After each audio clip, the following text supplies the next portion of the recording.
What up, though?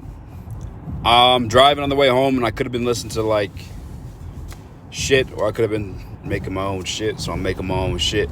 What up, though, ladies and gentlemen? It's your boy, Easy. We are driving back from the Woodward Sports Studios to the crib. We're going to jiu-jitsu tonight.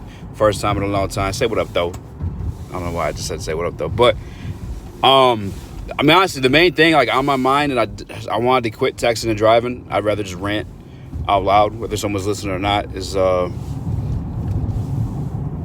there's a whole little debate. It even pissed off, Detroit Lions left tackle Taylor Decker about, is he trade bait? One, I'm just kind of annoyed by it. The number one reason being, like, one, that the trade deadline's over. It's pretty stupid. I know he had made his comments, and that was him, like, expressing himself, but the trade deadline's over. Two, it's my opinion, it's a stupid idea. Really, really dumb idea. It's not really, really dumb, but I just don't see the point in it. I think the value in having him is greater than the value in trading him. We saw Orlando Brown move throughout the summer to the Kansas City Chiefs. Orlando Brown's 25 years old, arguably a better left tackle. That means there's going to get a lot more for him than you are Taylor Decker. Taylor Decker's older. He costs more cap space, all that good stuff. Part two, if you really, truly want to establish any type of identity on this team, the closest thing to it on the Detroit Lions would be the offensive line. That's been said throughout, off season to now. Yes, there's a little bit of injuries, but still, the fact remains the closest thing to any type of identity for the Detroit Lions is the offensive line.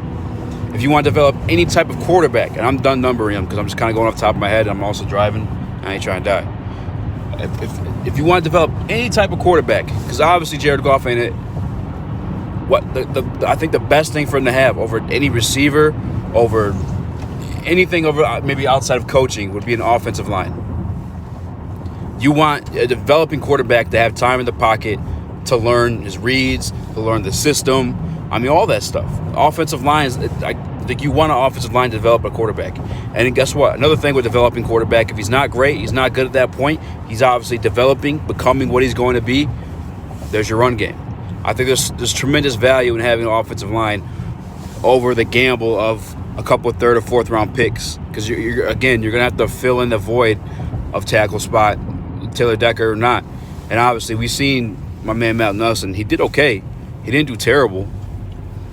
But there was a couple games where he just looked like a turnstile at the fucking door. People were just running through him like a fucking whore. I just wanted to rhyme that. So it's just a lot more value in keeping Taylor Decker, in my opinion. Penei Sewell, people want to bitch about him moving to the right side of the line. I think that's stupid too. I mean, like, thank God. I mean, I've been saying either way. I haven't had much of a voice lately because I've just been in the back editing and stuff like that. But let's see Penei Sewell on the right side of the line before we jump to conclusions. Call for Dan Campbell's job. Call to trade Taylor Decker. Like, why are we jumping to conclusions? I get content and making stuff like that, but it's like there's no reason in doing that. Let's see what he can do. Hey, guess what? We saw him against the second leading the number 2 sack leader, number 2 pass rusher in the league right now, last week, in TJ Watt, and he held it down. It's just jumping to stuff way too early, in my humble opinion. That's the main thing I really wanted to rant on, and I'm not totally against trading like good players for like assets. Because you have a situation here with... Oh, hold on, actually, 1 second. You might be able to hear me better if I hook up to the car. I'll see. We have a situation... I'm not against trading assets. Like, to be honest with you guys, I mean, I'll get killed for this, whatever.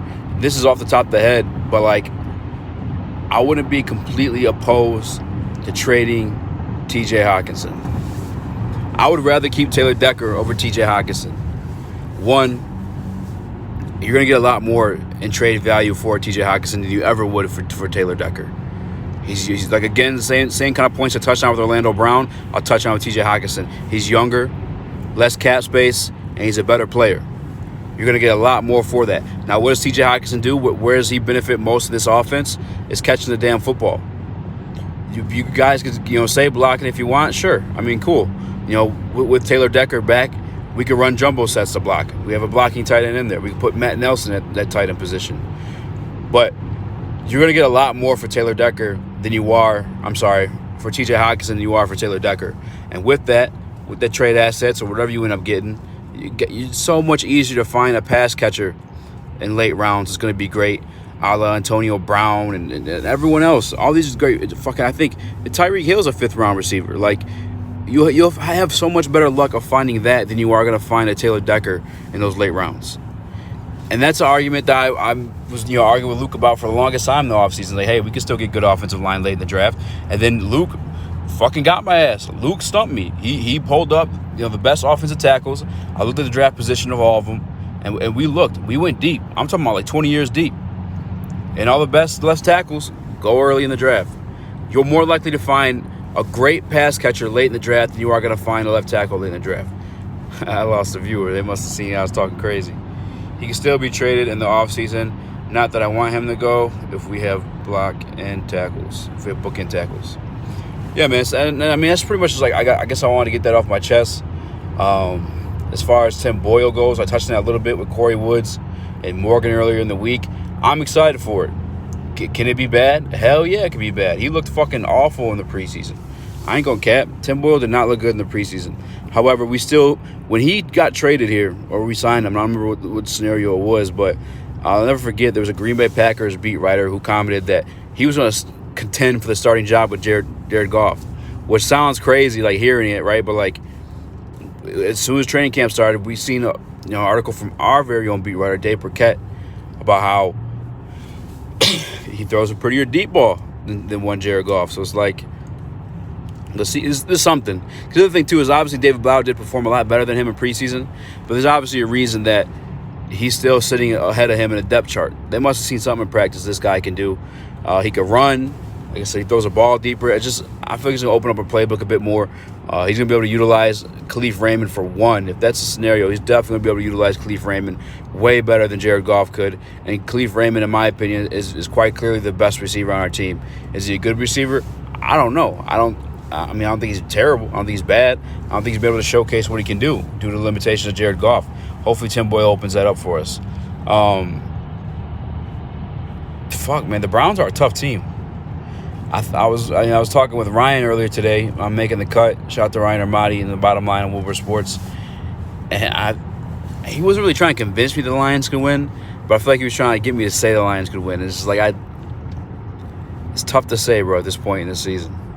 Unless Jared Goff has truly been that awful. But here's the thing. Here's something that's two brand new things coming into this week against the Browns. One, Dan Campbell's calling the plays. I'm assuming he's going to be calling the plays. Two, Tim Boyle at quarterback. Two of the things that we bitched about most on the offensive side of the football was Jared Goff and Anthony Lynn. Two of those things are I don't want to say solved, but addressed. They're being addressed this week. And, fortunately, one is through injury, and that's with Jared Goff. But nonetheless, this is like,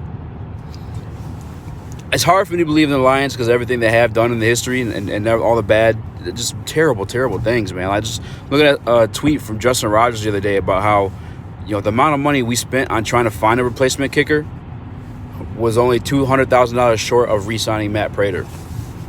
How many games were we a Matt Prater away from winning? And not that we need to be winning games anyway. It's none of our business. We need to be building this team up. I'm cool with having a higher draft pick. I'm not tripping about it. But at the end of the day, I'm a fan. I would like to see my football team win some goddamn games. But the thing I was going to say, though, this team, this regime, I should say, they address mediocrity. It doesn't sit there. We have to watch it week in, week out outside of Jared Goff. Like, remember by week two, my man Jamie Collins is gone. They weren't having it. It just gets addressed, man. Jelani Tavai, was looking to be a starter here. Nah, he got cut. He's gone. They're addressing these things. Anthony Lynn wasn't cutting it. All due respect to Anthony Lynn, I once wanted him as a head coach. Now, I never spoke on him as a coordinator. I'm not too familiar with him as a coordinator. As a coordinator, I know he worked with the Jets because my man Braylon used to be his offensive coordinator of the Browns.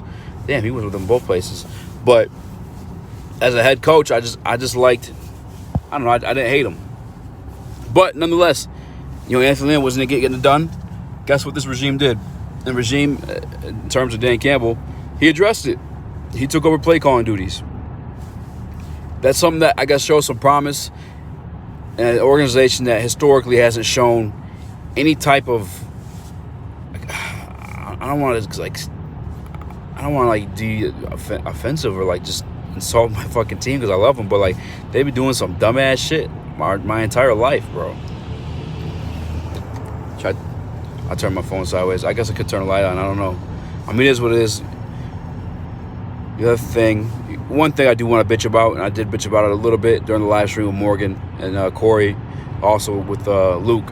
Luke disagreed on me, surprise, surprise. But my man Godwin Ndubuike, however you say his name, why can we see him touch the ball more? Does he not know the playbook?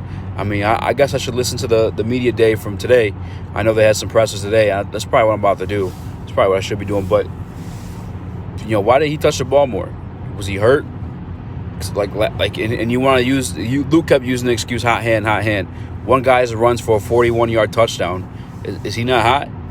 Like, how's he going to get one other carry after that? Is that not hot? It sounds pretty hot to me. You know what I'm saying? Like split it up. Chop it up. I don't know, man. I really, like I said, I haven't really spoken much. When I do get on, I've been trying to have some guests so I can interview them and get their thoughts. And even then, I'm slacking on my own stuff because I'm not really writing down questions in preparation and stuff like that. So I do get free time. Sometimes I just want to chill, but I'm out here grinding. I need to get back in that mindset of doing so. But I want to hop on live. Let me know what you guys... I see someone, Lions Rumble, commented, we should play our entire roster this year and weed out the simps, trash players. Yeah, exactly, including coordinators. Chalk this season up. It's over. No, that's amazing. Bro, Rumble, I'm with you 100%. 1,000%. Let them all play. Tim Boyle, David Blau. Bro, especially in Ndubuike, like, I fucking hate that I feel like I'm butchering that last name, but, like, 41-yard touchdown run? And I feel like that's the first time I've seen him, maybe the fourth time I've seen him run the football all season. Give that man the ball. Let's see. Because what's the point of rostering him if you're not going to play him? Especially when we're short at running back. The same thing with, bro, we rostered 3 quarterbacks. Our trash-ass quarterback and Jared Goff was hurt, and we didn't utilize not one. Like, that stuff don't make sense to me, man. But I'm trying to remain patient with this regime because, like I said, I was bitching with other people calling for his job. I'm not calling for Dan Campbell's job. Do I want to see some wins? Do we see other teams out here like the Jets with Mike White and Rob Saleh, who was a head coaching candidate here in Detroit, grabbing dubs with a backup quarterback and a shit roster? Yeah. Against the Cincinnati team that beat the fuck out of us? Yeah, we saw that. But it is what it is. He's here now, and much like Jeff Okudah, I'm going to be patient with it. I understand the situation's tough. It's his first year. Not Jeff Okudah's first year. He's gone anyway, but he was gone week 1. Just got to be patient. I will say this, though. If my man Anthony Glenn gets a head coaching offer, and I doubt it'll be next season, but if he gets a head coaching offer, I'm willing to move on from Dan Campbell and put in my man Aaron Glenn, because he, at least on the defensive side of the ball, he's just fucking, like, think about how many injuries we have on that side of the football right now. Romeo Okwara. Name 12 other people for me, because I'm in traffic. No, but Romeo Okwara, Jeff Okudah, Melifonwu. There's so many motherfuckers, bro, that we're missing. And he's still able to, these fucking UDFAs, he says, filling in and doing a goddamn good job against good teams. But, let me see if there's any comments. There's no comments. I might hop off this and go listen to the press conference from today. I appreciate you guys for tapping in with me. I just had to vent that out. I might start writing. Maybe I'll start doing that. But talking, obviously, is a lot easier than writing. There's no spell check. You know what I'm saying? Your boy, I ain't going to lie to you guys. I can write well. Like, I can write and form an opinion, I feel like, pretty well. I've always have, at least in that aspect, when it comes to English and stuff like that. But your boy be like, bro, for some reason, I'll be, like, missing whole fucking words. Like, instead of saying, like, Jared Goff and Dan Campbell, if I'm writing, I'll be like, Jared Goff, Dan Campbell. Man, leave AG where he is. Him and Pleasant. No, for sure. I'm totally cool with leaving them where they're at. But I'm just saying, like, if he gets offered a head coaching job, woo, hey, I might have to make some business decisions. I don't want him going nowhere. Like I said, from what he's able to do with what he's got, very impressive. Very impressive. Aubrey Pleasant, too. It's crazy. And you know what? I ain't been shopping offensive coordinators, but, like, I doubt anyone's going to make not a lateral. What is it called when you're going, laterals, you're going up. Ladder, horizontal? I mean, I don't fucking know. But I doubt anyone's going to make I don't fucking know what word I'm looking for. But I doubt anyone's going to make that type of move to become the... Oh, my God. People are fucking crazy right now, bro. Let me get in this fucking lane.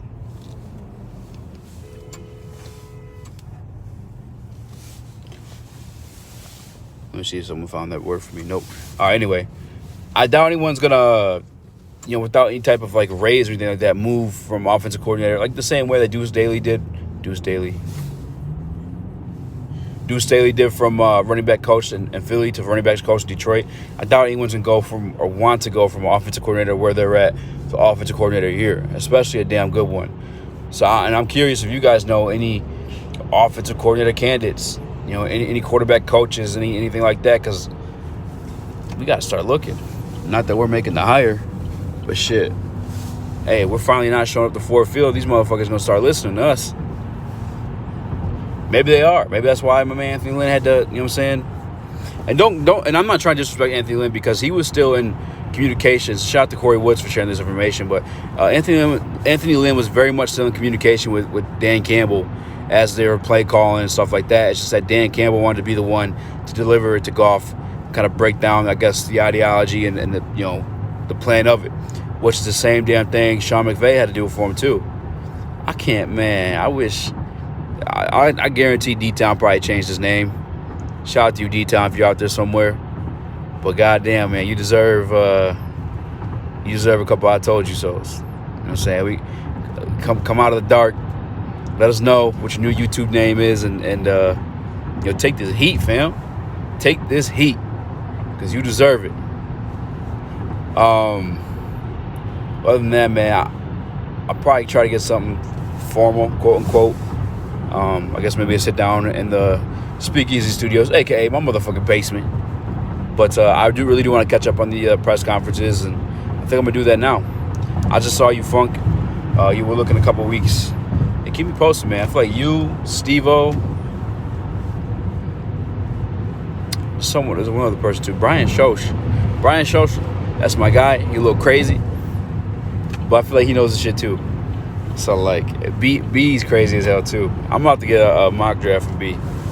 D-Town won't show his face around me. Are you kidding? Yeah, he won't, man. D-Town is definitely hiding. He has a brand new name. And it's up to us to decipher who it is. Hey, next time someone's in the chat talking crazy, Funk, I'm going to hop in with you. We'll call him D-Town. That's what we're about to do. But, all right, guys, I'm about to listen to these press conferences. Hit the like button if you haven't already. And we out. Appreciate you.